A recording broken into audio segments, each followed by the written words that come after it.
আসসালামু আলাইকুম রহমতুল্লাহ। আমি আপনাদের সামনে আসলাম ফিজিক্স 1 অধ্যায় 3 গতি এবং গতি সমীকরণ। এটি হলো অধ্যায়ের নাম। তো এটা উদাহরণ নাম্বার 11 জনের বই এক এক রকম দেখাবে, আপনারা বইটা প্রশ্নটা মিলিয়ে নেবেন। হ্যাঁ, অবশ্যই যে কোনো প্রকাশনীর বই হোক না কেন অবশ্যই প্রশ্নটা আছে, কারণ প্রশ্নটা কয়েকবার দিয়েছে এবং প্রশ্নটা খুবই গুরুত্বপূর্ণ। হ্যাঁ, এ ধরনের প্রশ্ন দিতে পারে।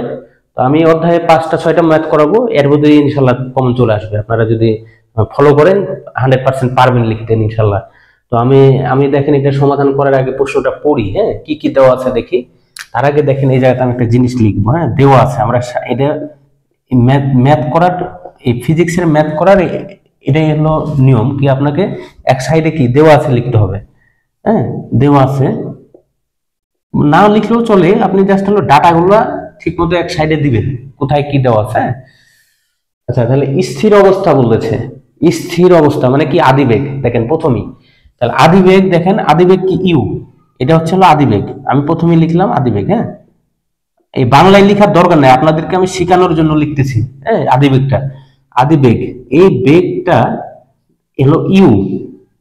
এই আদিবেগটা না লিখলেও চলে। হ্যাঁ, তো আমি ডাইরেক্ট বলতেছি আপনাদেরকে ইউ হচ্ছে হলো আদিবেগ। ইউ ইউ আদিবেগ, এটা সমান কত স্থির। তাহলে জিরো জিরো জিরো হচ্ছে এটা কি মিটার আছে না? হ্যাঁ, মিটারে আছে। তাহলে আমরা এই যে মিটার আছে দেখেন, আমরা তাহলে মিটার এভাবে দিতে পারি, মিটার পার সেকেন্ড। হ্যাঁ, বা এটাকে হলো মিটার ইনভার্স এভাবেও দিতে পারেন আপনারা। হ্যাঁ, আপনারা চেষ্টা করবেন এভাবেও লিখতে, তাহলে সুবিধা হবে বোঝার জন্য আর কি। এভাবেও দিতে পারেন, কোনো প্রবলেম নেই। তারপরে কি বলতেছে দেখেন, স্থির অবস্থায় ছিল একটি গাড়ি যাত্রা করে 2 মিনিটে, তাহলে মিনিট বলেছে 2 মিনিট, তাহলে 2 মিনিটে সময়, এটা হলো সময়। দেখেন সময় সময় হলো কি টি, টি 2 মিনিট। এই 2 মিনিটকে কি করবো আমি, এই যে সেকেন্ড আছে না, দেখেন এখানে কিন্তু আমরা সেকেন্ড ব্যবহার করেছি। তাহলে মিনিট থেকে সেকেন্ডে নিতে হবে। কেন নিতে হচ্ছে? কারণ ওই যে একক গুলো সেকেন্ডে হয়, বুঝছেন? এই যে হলো বিষয়, এই যে সেকেন্ড দিলাম। আচ্ছা, এখানে 1 মিনিট সমান কত? 1 মিনিট সমান 60 সেকেন্ড। আগে ছিল 2 মিনিট, দেখেন 2 মিনিট আগে দিই, এটা মিনিট মিনিট 2 মিনিট। এখন 2 মিনিট টু তো টুই, আর মিনিটের জন্য 1 মিনিটে 60 সেকেন্ড। এই যে 60 সেকেন্ড সমান হচ্ছে 120 সেকেন্ড। দেখেন 120 সেকেন্ড। হ্যাঁ, কেন দিতে হয় আমরা 120 সেকেন্ড? 2 মিনিটের জন্য। আচ্ছা, এখন তারপরে কি বলেছে, মিনিটে ঘন্টায়, ঘন্টায় এত বেগ প্রাপ্ত হয়। তাহলে ছিল অবস্থায় স্থির, তারপরে 2 মিনিটে কি হয়েছে, এত বেগ প্রাপ্ত হয়েছে, মানে এটা হলো তার আদি বেগ না, এটা হলো শেষ বেগ। তাহলে এই যে শেষ বেগ ভি, এটা হলো ভি হচ্ছিল শেষ বেগ। হ্যাঁ, আমরা এখানে লিখে একটু দূরে লিখতেছি, এটা হচ্ছে কি শেষ বেগ। হ্যাঁ, যদি আপনি বাংলায় লিখতে চান, এটা কত কিলোমিটার? 45 কিলোমিটার। কিলোমিটার আওয়ার, এটা আওয়ার মানে ঘন্টা বলেছে। হ্যাঁ, ঘন্টা। এই যে এইচ আর কে আওয়ার বোঝায়, 23 কিলোমিটার পার ঘন্টা, 1 ঘন্টায়। এটা কিন্তু ভাগ, এটা কিন্তু ভাগ, এই যে এটা ভাগ বোঝাচ্ছে। হ্যাঁ, 45 কিলোমিটার যাচ্ছে 1 ঘন্টায়, তাহলে 1 সেকেন্ডে সে কত মিটার যায়, এটা কিন্তু আমাদেরকে যা লাগবে। কারণ হলো কি, দেখেন এখানে দেখেন মিটার পার সেকেন্ড আছে, আমি বারে বার বলতেছি মিটার পার সেকেন্ড আছে। তাহলে সবগুলা কি ওইভাবেই নিতে হবে, মিটারে নিয়ে আসতে হবে। হ্যাঁ, বা সেন্টিমিটার যদি এখানে আমি লিখতাম তো সেন্টিমিটারে নিয়ে যেতাম, কোনো সমস্যা নেই। আমি মিটারে সব নিয়ে যাই, যেহেতু এখানে মিটার আছে। তো আমরা দেখেন এই যে 45 কিলোমিটার, আরো একটু সাজিয়ে লিখতেছি কিলোমিটার পার এই যে আওয়ার। এটাই তো। এখন করবো কি, এটাকে একটু ভাঙবো, কারণ আমাদের প্রয়োজন হচ্ছে কি মিটার পার সেকেন্ড, এরকম একটা নিয়ে যেতে হবে। কারণ এই বেগটা আমি এভাবে লিখেছি। হ্যাঁ, কারণ মিটারে দেওয়া আছে। তো আচ্ছা, 45 এখন মিটার। আমাদেরকে কেটা তোলার জন্য, এটা কিন্তু কে মানে কি 1000, 1000। আমরা বলি না 1K ফলোয়ার, 2K ফলোয়ার, হ্যাঁ 2K লাইক, এটা হলো কে বোঝায়? 1000, 1000 বোঝায়। তো আমরা এই কেটা তোলার জন্য কি করবো, 1000 দ্বারা গুণ দিব। হ্যাঁ, 1000 দ্বারা গুণ দিব। তাহলে ওইটা কি হলো, এটা সংখ্যায় লিখলাম, তার কে লিখার দরকার নেই। হ্যাঁ, আর যদি ডাইরেক্ট তুলতে চান তখন আবার ভাগ দেওয়া লাগবে 1000 দ্বারা। তো আমরা ভাগ দেবো না, আমরা এটাকে সরানোর জন্য খালি 1000 লিখবো, মানে এটার ফুল ফর্মটা লিখবো। আচ্ছা, আর এখানে আওয়ার আছে, এই আওয়ারটা হলো কি, এটা সময়তে সেকেন্ডে নিতে হবে।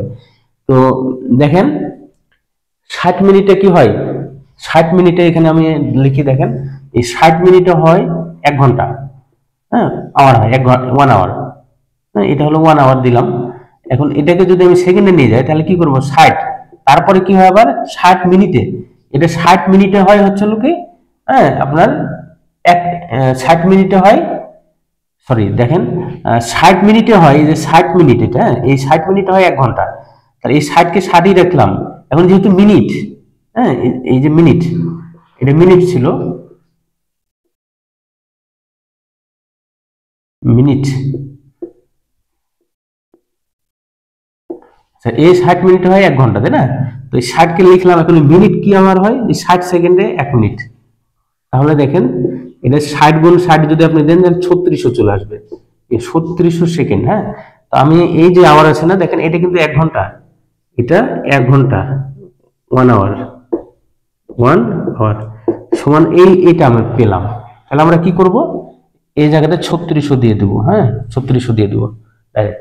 তাই এখানে চলে গেলাম আমরা কি, এই যে মিটার, দেখেন আগে ছিল কিলোমিটার, কিলোমিটারটাকে এভাবে লেখা হয় না, এটাকে লেখা হয় এভাবে, হ্যাঁ কিলোমিটারকে এভাবে, আগে মিটার দিয়েছিলাম, তো মিটার কিলোমিটারকে লেখা হয় এভাবে, এটাকে মিটার নিয়ে গেলাম কে সরিয়ে, তারপরে নিচে আছে কি ঘন্টা ছিল, এটা ঘন্টা থেকে আমরা কি করলাম, আমরা নিয়ে গেলাম সেকেন্ডে। হ্যাঁ, এখন কি প্রয়োজন আর, আচ্ছা আর কি এখানে কিছু দেওয়া আছে, এখন কি চেয়েছে দেখেন, গাড়িটির ত্বরণের মান চেয়েছে এফ, আরেকটা চেয়েছে হলো দূরত্ব, অতিক্রান্ত দূরত্ব ওই সময়, এই দুইটা জিনিস চেয়েছে। এখন দেখেন যা যা দেওয়া আছে, এটা থেকে আমরা সূত্র ক্রিয়েট করব, সূত্রটা প্রয়োগ করব কিভাবে, দেখেন আমরা কয়েকটা সূত্র জানি, যেমন ভি সমান জানি কি ইউ, হ্যাঁ প্লাস মাইনাস হতে পারে এফ টি। তো এখানে যেহেতু ত্বরণ বলেছে, তো এই জন্য আর মাইনাসটা হবে না, প্লাস হবে, এটা একটা। হ্যাঁ, আর একটা জানি হলো কি ভি স্কোয়ার ভাগ ভি স্কোয়ার সমান হচ্ছে ইউ স্কোয়ার প্লাস 2fs। আচ্ছা এখানে দেখেন 2fs আছে না, এফ এটা অজানা, আবার এস হলো অজানা, তাহলে আমরা এই সূত্র ব্যবহার করতে পারতেছি না, এই সূত্রটা এইটা আমরা ব্যবহার করতে পারতেছি না, কারণ দুইটা অজানা। হ্যাঁ, একটা রাশিতে যদি দুইটা অজানা হয়, তাহলে একটার মান তো আমাকে বের করতে হবে প্রথমে, তো দুইটাই যদি অজানা হয় তাহলে কিভাবে বের করবেন, তাহলে তো ঝামেলা হয়ে যাচ্ছে। তো আমরা এটা ব্যবহার করবো না, এটা করে দেখি কি হয়। হ্যাঁ, এটা যদি ব্যবহার করি, আরেকটা আছে দেখেন এস আছে না, এস আছে সমান হলো ইউটি প্লাস প্লাস হচ্ছে কি হাফ এফ টি স্কোয়ার। দেখেন এই যে এফ, এটাও কিন্তু অজানা হয়ে যাচ্ছে, এখানেও দুইটা অজানা, তাহলে আমাদের এই সূত্র মিলতেছে না। তাহলে আমরা কি করব, দেখেন এই সূত্র যেহেতু মিলতেছে না, এখন উপরে একটা দেখেন খেয়াল করে, আমাদের একটা অজানা এফ, বাকি কিন্তু ইউ ভি আমাদের কিন্তু আছে, ইউ এর মান আছে, হ্যাঁ এই যে ইউ এর মান আছে, আবার হলো ভি আছে, আবার হলো কি টি আছে, শুধু নেই আমাদের এফ। তো এফ যেহেতু একটাই অজানা হচ্ছে, আমরা কিন্তু ওই সূত্রটা প্রয়োগ করব এখন। হ্যাঁ, ওই সূত্রটা প্রয়োগ করব, দেখেন এই সূত্রটা আমরা প্রয়োগ করব এখন কিভাবে। তাহলে আমরা জানি, দেখেন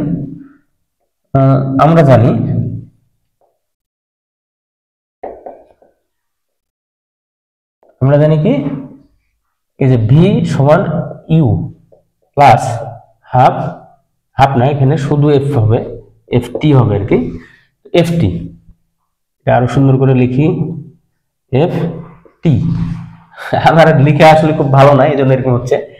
আচ্ছা এখন মান বসাবো, দেখেন হ্যাঁ আমার তো প্রয়োজন হচ্ছিল এই এফ এর মান প্রথমত, হ্যাঁ তারপর আমরা এস এর দিকে যাব। তো ভি এর মান কত, ভি এর মান দেওয়া আছে দেখেন, এটার মান দেওয়া আছে, ডাইরেক্ট আমরা বসিয়ে দিই এখানে, বা এটাকে যদি ক্যালকুলেট করি, আমরা ক্যালকুলেটর ব্যবহার করে দেখি কত আসে, লিখে ফেলি এখানে 45 1000 ভাগ হচ্ছে 36। আর আপনারা এই ধরনের ক্যালকুলেটর ব্যবহার করবেন, তাহলে সুবিধা হবে। এটাকে ক্যালকুলেট করলে আমরা পাচ্ছি, মানে এটা নিচে লিখি, এটাকে 12 পয়েন্ট বা এটা আর কি metre per second, metre per second আমি আপনাদের মতো করেই লিখতেছি, এই যে মিটার পার সেকেন্ড, ঠিক আছে মিটার পার সেকেন্ড। তাহলে এখন আমরা মান বসাবো, তাহলে এই জায়গায় পেলাম আদিবেগ, আদিবেগ হচ্ছে এটা, একক আমরা এই সূত্রতে বসাবো না, হ্যাঁ একক তো এখানে বসিয়েছি। আচ্ছা তারপরে এটা হলো শেষ বেগ, আদিবেগ শূন্য, এই যে আদিবেগ শূন্য, হ্যাঁ তারপর প্লাস আছে, দেখেন প্লাস দিলাম, এফ এর মান আমাদেরকে বের করতে হবে, টি এর মান কত, টি এর মান হলো এই যে এখানে লিখে আছে দেখেন 120 সেকেন্ড, 120 সেকেন্ড। তাহলে আমাদের মান বসানো শেষ, এখন খালি সলিউশন করে ফেলি, মানে মানটা বের করব, তাহলে কি হবে, এটা তো 0, তাহলে আমি এফ এর প্রয়োজন, আর এই যে ভাগ হচ্ছে 120। হ্যাঁ, এটাকে যদি আরো সাজিয়ে লিখে নিই এভাবে হবে। হ্যাঁ, একটা লাইন যদি আমি লিখি, আর এটা হলো, এটা দেখেন একটা লাইন লিখলে আপনার এফ প্রয়োজন, এফ করে রাখলেন, এখানে গুণ আছে, এবার এসে ভাগ হয়ে গেল, এই যে ভাগ করে দিলাম, তাহলে এটা কি হবে, ভাগ 120, 104। এটা কি, এটা দেখেন আমি বলেছিলাম কি আপনার ত্বরণ, অভিকর্ষীয় ত্বরণের একক কিন্তু একই। হ্যাঁ, তাহলে এটা মিটার ইনভার্স বা মিটার, এটা এরকমই। হ্যাঁ, metre per second square, metre per second square. তো এটা এখানে ছিল মিটার পার সেকেন্ড, ত্বরণের জায়গাতে হবে হলো মিটার পার সেকেন্ড স্কোয়ার। হ্যাঁ, বা এই যে ভাবে লেখা যাবে, এটাকে মিটার পার সেকেন্ড স্কোয়ার বলে। তো আপনারা লিখবেন যেটা আপনাদের সুবিধা হয়। তাহলে এটা একটা উত্তর হয়ে গেছে। হ্যাঁ, বের হয়ে গেছে। আবার কি দেখেন, আমাদের এস এর জন্য লাগবে এস। তো এস এস আমরা দুই জায়গায় দুইভাবে ব্যবহার করতে পারি। তো আমরা চেষ্টা করব হলো কি সরণের সূত্র ডাইরেক্ট লিখবো। তো সরণের সূত্রের জন্য কি, হ্যাঁ, এই যে এস সমান হলো কি UT plus half F T square. এটা আমাদের এস দরকার। ইউ এর মান কত ছিল, ইউ এর মান 0 আদিবেগ, আর টি ছিল 120 দিলাম, এই যে হাফ দিলাম, দেওয়ার পরে এফ এর মান আমাদের এখন পেয়ে গেছি। দেখেন এফ এর মান আমাদের পাওয়া যায়, দেখেন এফ হচ্ছে কত, এটা টি, হলো টি এর মান কি দেওয়া আছে আমাদের, টি এর মান অবশ্যই দেওয়া আছে 120, এই যে 120। হ্যাঁ, আবার এখানে বসিয়েছি, দেখেন এটাও বসিয়েছি, আর যেহেতু এটা স্কোয়ার আছে তার জন্য এখানে স্কোয়ারই দিতে হবে। তো এই জায়গাতে 0 মানে কি 0 হয়ে যাচ্ছে, এটা বাদ, এটুকু বাদ, তাহলে থাকতেছে হাফ এফ এর মান এটা, আর এটা হচ্ছে টি স্কোয়ার দিয়ে দিলাম। এখন শুধু ক্যালকুলেটর ব্যবহার করব, কাম হয়ে যাবে। 20 স্কোয়ার 750, 750 কি এটা মিটারে হবে, কারণ আমি সবগুলো কিন্তু মিটারে প্রয়োগ করেছি। এখন এটা কিভাবে হয় আপনি যদি এটা দেখতে চান তাহলে তাও দেখানো যাবে কিভাবে, দেখেন। হ্যাঁ, এটা আমি ধরেন জানি না এটা মিটার হবে কি সেকেন্ড কি হবে একক, আমি জানি না। আমি ধরেন এই সূত্রতে ব্যবহার করে বের করব। হ্যাঁ, তাহলে আমরা একটা কাজ করতে পারি, যে কোনো একটা অংশ নিব, হয় এটাকে নিব অথবা এটাকে নিব। হ্যাঁ, তো আমি ধরেন এটাকে নিলাম, এটা যেহেতু প্লাস আছে তো আমরা যে কোনো একটা নিব, যে কোনো একটা, আরো অনেক থাকতে পারে, যে কোনো একটা। ইউটি দিয়ে আমরা হিসাব করি, ইউটিতে কি থাকে দেখেন, ইউটিতে ইউ হলো আদিবেগের একক কি, ওই যে মিটার পার সেকেন্ড। আচ্ছা, এই টি কি, টি হলো সময়, এটা হলো সেকেন্ড, তাহলে কি সেকেন্ডে কাটা থাকলো কি মিটার। হ্যাঁ, এভাবে এগুলো হয়, একদম ইজি। আপনারা হচ্ছে খালি চেষ্টা করবেন, একটু হলো কি পড়াশোনা করবেন, আর এটা মিলিয়ে করার চেষ্টা করবেন, তাহলে দেখবে হয়ে যাবেন ইনশাআল্লাহ। হ্যাঁ, তো এটাই ছিল আজকের মতো আর কি। এরপরে আমি আরো গুরুত্বপূর্ণ প্রশ্ন নিয়ে আসবো যেগুলো আপনাদের পরীক্ষায় দেওয়ার মতো। তো আপনার এই প্রশ্নগুলা আপনাদের বন্ধু বান্ধবকে দিবেন, শেয়ার করবেন, তারাও যাতে পায়, তারাও পাস করুক। আমি চাই কি সবাই আপনারা পাস করেন। হ্যাঁ, ভালোভাবে শিখেন ফিজিক্স কি, আপনারা অ্যাডমিশন টেস্টে কাজে লাগবে। অনেক সময় সরকারি চাকরিতেও কিন্তু হচ্ছে ফিজিক্স থেকে ম্যাথ থাকে। হ্যাঁ, ছোট ছোট ম্যাথ থাকে। আপনারা যদি এগুলো ভালোভাবে জানতে পারেন তো এই সরকারি চাকরির ক্ষেত্রে আপনাদের কাজে লাগবে। এখন একাডেমিকের জন্য লাগবে, ডুয়েট অ্যাডমিশন টেস্টে লাগবে, চাকরির জন্য লাগবে, এমনকি জীবনে শেখার জন্য লাগবে, ছেলে মেয়েদেরকে পড়াবেন। তো ঠিক আছে, সকলকে ধন্যবাদ, আপনারা এটা নোট করে নেবেন। আসসালামু আলাইকুম রহমতুল্লাহ।